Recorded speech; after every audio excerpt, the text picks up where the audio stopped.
Hello, bonjour, and welcome to Fundy National Park, a piece of protected area right here on the Bay of Fundy in Canada's coastal wilderness.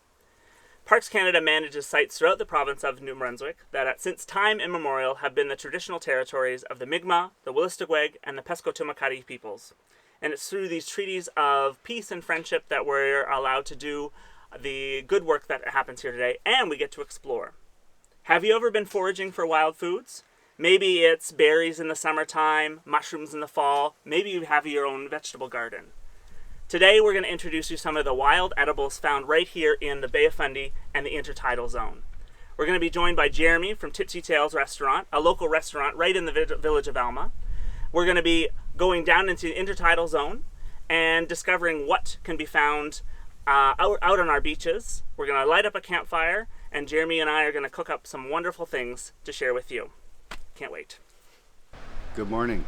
My name is Jeremy Wilbert, and I'm the owner and executive chef of Tipsy Tales Restaurant right here in Alma, New Brunswick. We're located by Fundy National Park, and in the winter, when we're closed, I work as a fisherman on one of these boats standing behind me. We have 17 boats in the harbor of Alma. Most of the boats right now are geared up for lobster fishing. A couple of them you'll see with the A-frames on the back, and the table, those are scallop boats. Most of the boats here do double duty, so they have 2 seasons for lobster, 2 seasons for scallops. The seasons go October for the big season for lobster through till after Christmas, and then again in the spring.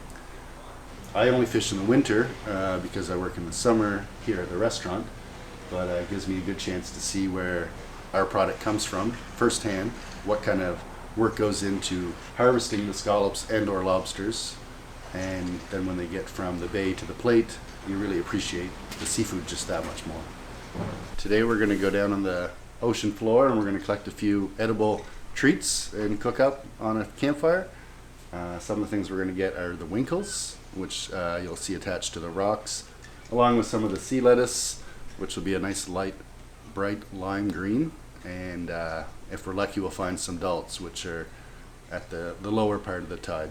We're going to try to make some dumplings and use some of the sea lettuce in them.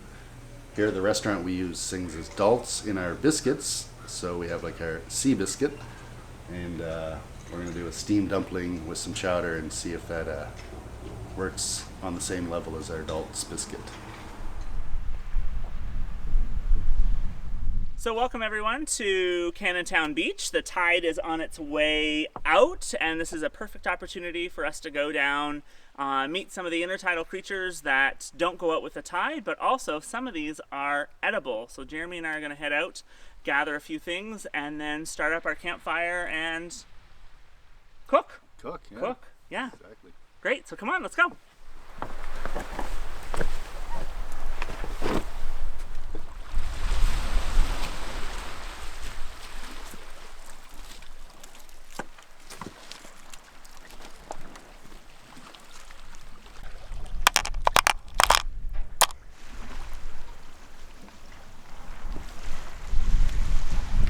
Give a little rub in your hands and it's Ready. So right now we've got periwinkles and a little piece of dulse that kind of got washed up. We're down here in the intertidal zone, and kind of clinging onto all the rocks and the seaweed and hiding in these tide pools are the periwinkles, these small black snails. We're trying to find the biggest we can. We've got a handful of them, so we're gonna take them back up, light up our fire, see if we can cook some of these up, and then Jeremy, you've got a few other things you're gonna mix up. Exactly, we're going to use some dulse and some sea lettuce, which we didn't find any here, but we do have some. Yeah. Just the wrong time of day. Yeah. And some scallops right out of the bay, nice and fresh. Perfect. So. Best kind. Exactly. Great. Let's go.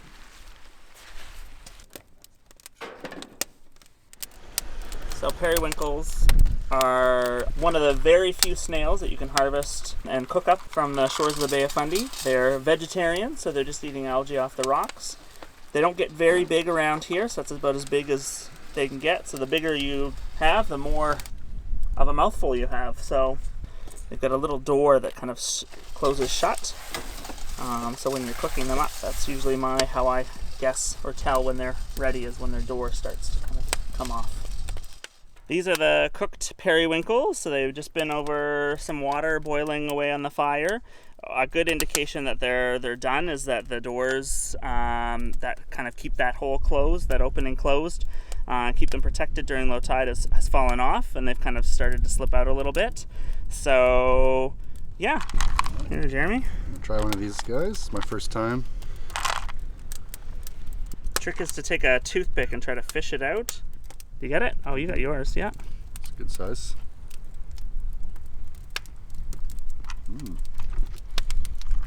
Quite tender. And the best part, packaging is 100% biodegradable.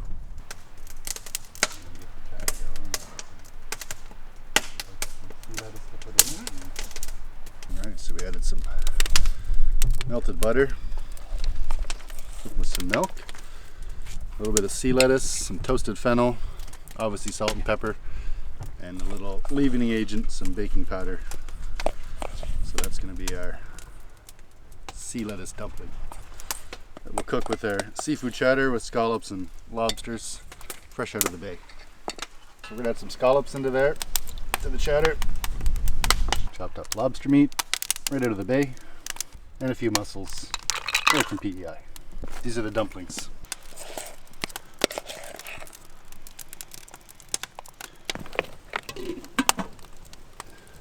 So now we'll wait for it to cook, about 20 minutes. So here we have a pre-shucked scallop, fairly large. It did come from the Bay of Fundy, one that I shucked myself. As you can see, you got a bottom and then a top. This one here is a little thinner or shallow, where it's a little thicker on this side. But to shuck a scallop, basically you take the knife in there, cut the meat, and then you'd flip back the top, throw it away, and then flick the guts, and then scrape your scallop into your bucket about 6,000 times a day.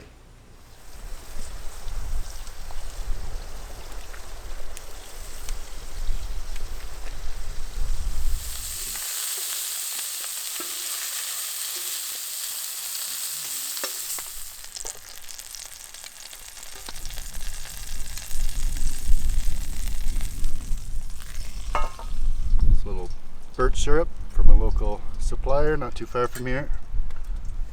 And I'll just finish with a little wild horseradish right from my garden, prepared by my dad for a little spice, a little heat.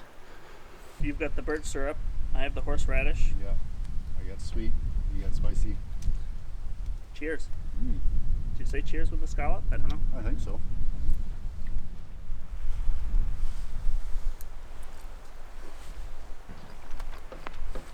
It's good.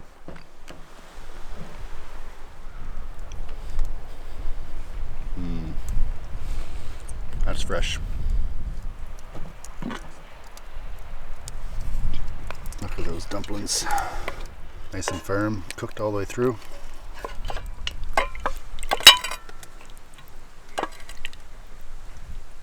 And we'll just shred up some of the sea lettuce. Go with those sea biscuits or dumplings.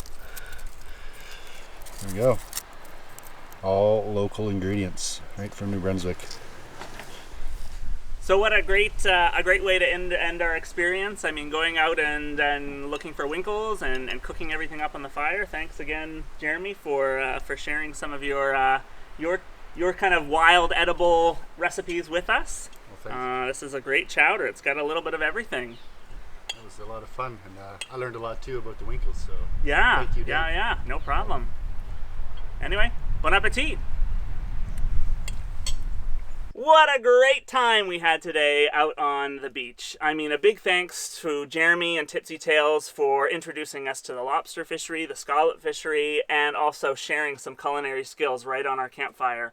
And going down onto the beach and picking periwinkles, what a great experience to go right from the bay to our plates. I hope you all get a chance to get out and explore some of our amazing wild edibles that we have anywhere you are, whether it's in a national park or your own backyard. Please get out and explore and have a great time. Bye.